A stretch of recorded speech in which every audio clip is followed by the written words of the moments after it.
Please tell me that I can't, that I won't, that I fail, that I'll never make it out, yeah. Please tell me all the bad, never good. Everybody knows that the only way that one is going to be able to reach his or her fitness goals is through exercising consistently and eating healthy. Personally, I believe that the first part, the exercising consistently, can be made a lot more doable when a person is working with a good personal trainer or has a reliable workout buddy, because both can keep the individual accountable, thus less likely to skip a workout. As for eating healthy, this can be a lot tougher for many because it has to be done in most cases when one isn't looking, especially when one lives alone. When I was in the Navy, right after graduating from boot camp, I was in Meridian, Mississippi to train for my job as a yeoman. That's an administrative assistant. For most of us, it was our first time living away from home, which meant we were finally able to eat whatever we want and as much as we wanted. So it wasn't uncommon to see guys go straight to the chips and ice cream and cookie aisles at the commissary during their first shopping trip. Eating like this just once a week or once every other week is actually not as bad as you might think. But when it's done multiple times a week, that's what leads towards weight gain.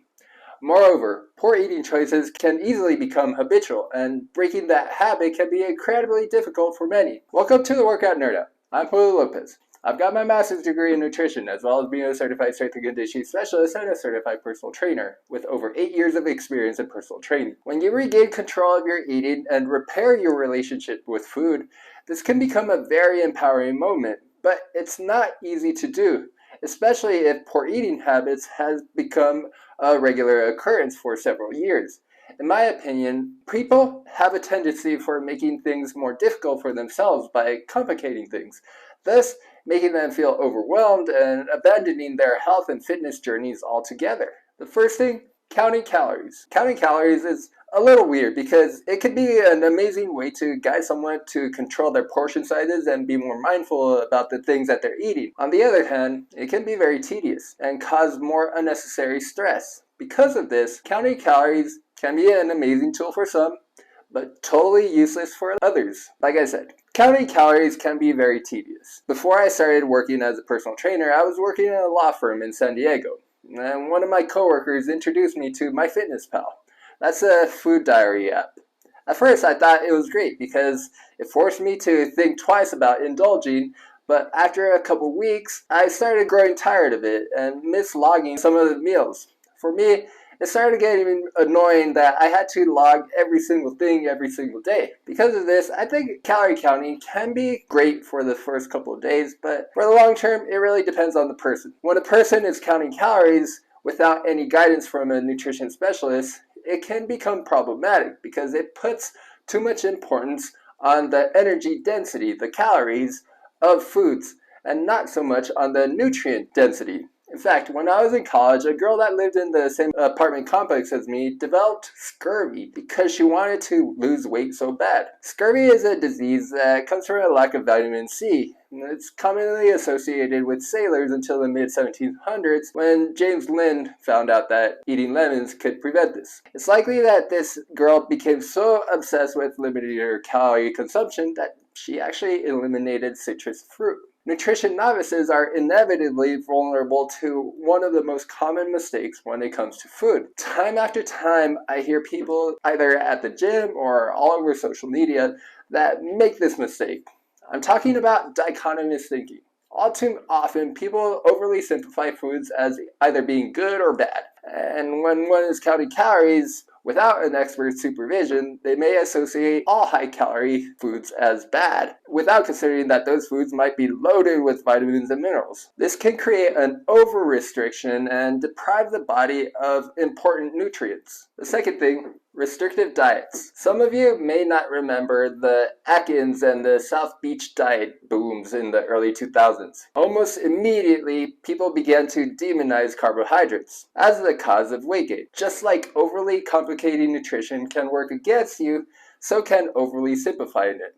A lot of the trendy diets that you see are highly restrictive, and in many cases, You may see positive results for the short term, but not a whole lot of results that last long. I had a client who told me that he was able to lose nearly 50 pounds when he started the keto diet, but it didn't last for one major reason. In case you didn't know, the ketogenic diet was originally created to help diabetics by greatly reducing their carbohydrate consumption. About 10 years ago, it started to grow as a trending diet, particularly because it was widely promoted and people were having success in losing weight. However, as my former client made it clear, keto is just way too restrictive for him. So much so that the 6 months after he adopted the diet and losing the 50 pounds, he still didn't feel it was worth it because the diet was so restrictive it was making him go crazy. One of the main reasons why restrictive diets have a long history of failing to make results last